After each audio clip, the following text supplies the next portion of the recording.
pada minggu lepas Yang Berhormat Timbalan Menteri Kesihatan ada menjawab bahawa sebab utama rang undang-undang GEG ditolak adalah kerana faktor pelobi yang sampai masuk ke dalam parlimen. Cuma jawapan rasmi kerajaan berbeza. Jawapan rasmi kerajaan adalah kerana ia bertindih dengan perlembagaan negara. So mana satu yang betul, Yang Berhormat Menteri? Adakah ia kerana faktor pelobi atau adalah kerana faktor undang-undang? Ini perlu diperjelaskan. Terima kasih Yang Berhormat Menteri.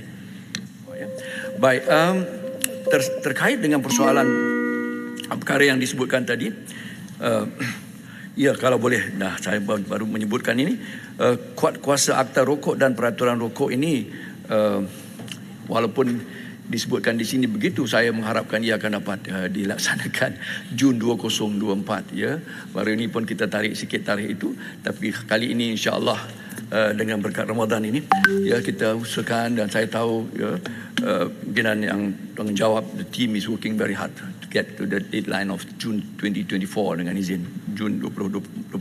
Ya. Nah, ini telah menjadi isu yang kedua, telah menjadi satu kontroversi. Ya. Saya awal lagi, walaupun saya tidak membuat apa-apa kenyataan atas perkara ini, saya mahu memerhatikan perkara ini dahulu, dan pagi tadi dalam ucapan saya di perhimpunan bulanan telah saya memberikan penjelasan atas perkara ini. Ya, perkara ini ada beberapa isu yang kalau saya diizinkan membuat penjelasan, saya tahu masa tidak begitu mewah untuk saya membuat penjelasan detail. Ya, apapun boleh saya rangkumkan semuanya. Melihat kepada handset, ya, dan mendapat penjelasan daripada Timbalan Menteri, saya mendapati bahawa walaupun YB Kapar menyebutkan tentang hal yang terkait dengan industri dan pelobi, jawapan yang diberikan, ini jujurnya ya, jawapan yang diberikan oleh Timbalan Menteri KKM adalah menyebutkan antara lainnya bahawa memang wujud industri dan pelobi datang untuk membuat engagement dengan ahli-ahli parlimen. Itu adalah, saya kira, wajar dilakukan oleh mana-mana demokrasi yang matang, yang civil, ya. Jadi tidak ada kesalahannya di situ. Sesiapa pun yang punya kepentingan, stakeholder yang bona fide, mereka punya hak untuk datang bertemu siapa pun sebagai ahli parlimen dan wakil rakyat. Namun persoalan yang dibangkitkan, dan saya kira adalah satu yang agak tidak wajar, adalah melanjutkan pengaruh itu yang dikatakan sudah industri dan juga pelobi mempengaruhi kerajaan dan juga kabinet. Itu saya kira adalah salah.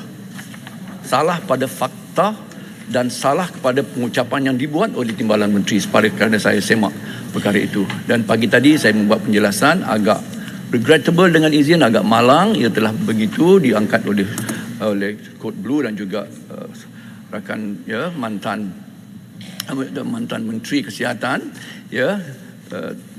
Ya, kita tahu beliau ada menyebutkan dengan istilah cowardly and irresponsible. Saya sangat terkesan akan perkara itu, kerana apabila berucap ketika itu saya berada pada kedudukan backbencher, dan 2 hari kemudiannya saya mempertahankan atau membentang RU 852 ini di Dewan Negara, memperjelaskan kedudukan kerajaan. Ya, walaupun saya kata kita tidak dapat semua, tetapi saya minta supaya disokong, kerana kalau tidak dapat semua, jangan tinggal semua.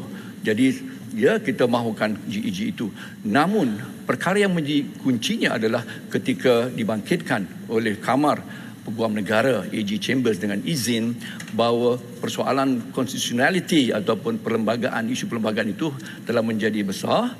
Itulah sebabnya kerajaan mengambil sikap untuk tidak membawa GEG bersekali dalam Akta 852. Hanya itu, dan tidak ada kena-mengena dengan pelobi, dengan tidak ada kena-mengena dengan apapun yang dianggap dan ditanggap di persepsi di luar sana.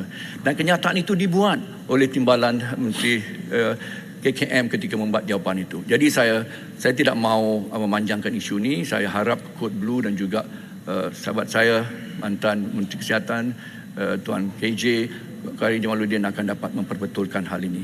Ya, saya bersedia untuk mengadakan sikit diskusi dan juga lanjutan untuk kita memurnikan dan mengharmonikan isu ini. Ya, saya stand to be corrected dengan izin. Ya, saya mengambil sikap itu, dan telah pun saya katakan ketetapan itu dibuat bukan kerana pelobi industri dan juga mana-mana pihak. Ia adalah terkait dengan teguran dan perkara yang pendirian yang dibuat oleh Kamar Peguam Negara. Itu kedudukannya Datuk Timbalan Yang di-Pertua. Terima kasih Bapak Ibu semua.